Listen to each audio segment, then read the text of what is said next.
અગર અમને ખબર છે અમારે ત્યાં સૌરાષ્ટ્રની અંદર 6 વાગ્યામાં જાગી સ્નાન કરીને દાદા વાડીએ દે ને એટલે રેડિયો રાખતા, રેડિયો સુંદર મજાનો પાછો એમ વગાડે એટલે સવારમાં બ્રહ્મ મુહૂર્તની અંદર સુંદર મજાના પ્રભાતી આવે. હેજી અખંડ રોજી હરી તારા હાથમાં, હરી મારું ગાડું ક્યાં લઈ જાય, વૈષ્ણવ વજન તો જેને કહીએ જે પીડી પરાઈ જાણે રે. આ શબ્દોને નૂર રહેતો હતો આખો દી, એટલે ઈશ્વરની ભક્તિમાં મસ્તમાં રહેતા હતા. પણ એનો એ જ રેડિયો દીએથ મેં ચાલુ કરે ને સ્વામી 6 સાડા 6 વાગે, એટલે આકાશવાણી રાજકોટ આવતું, ખેડૂતો લક્ષી માહિતી આવતી, એટલે ગામનો ચોરો આવતો, એવો એક પ્રોગ્રામ આવતો.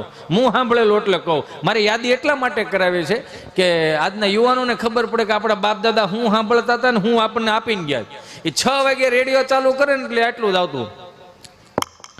નમસ્કાર, આકાશવાણી રાજકોટ પ્રસ્તુત કરે છે ગામનો ચોરો. અમરેલીથી પધારેલા અર્જુન દાદા અને મહેસાણાથી પધારેલા મંજી દાદા જુઓ આપણને બટેટાની ખેતી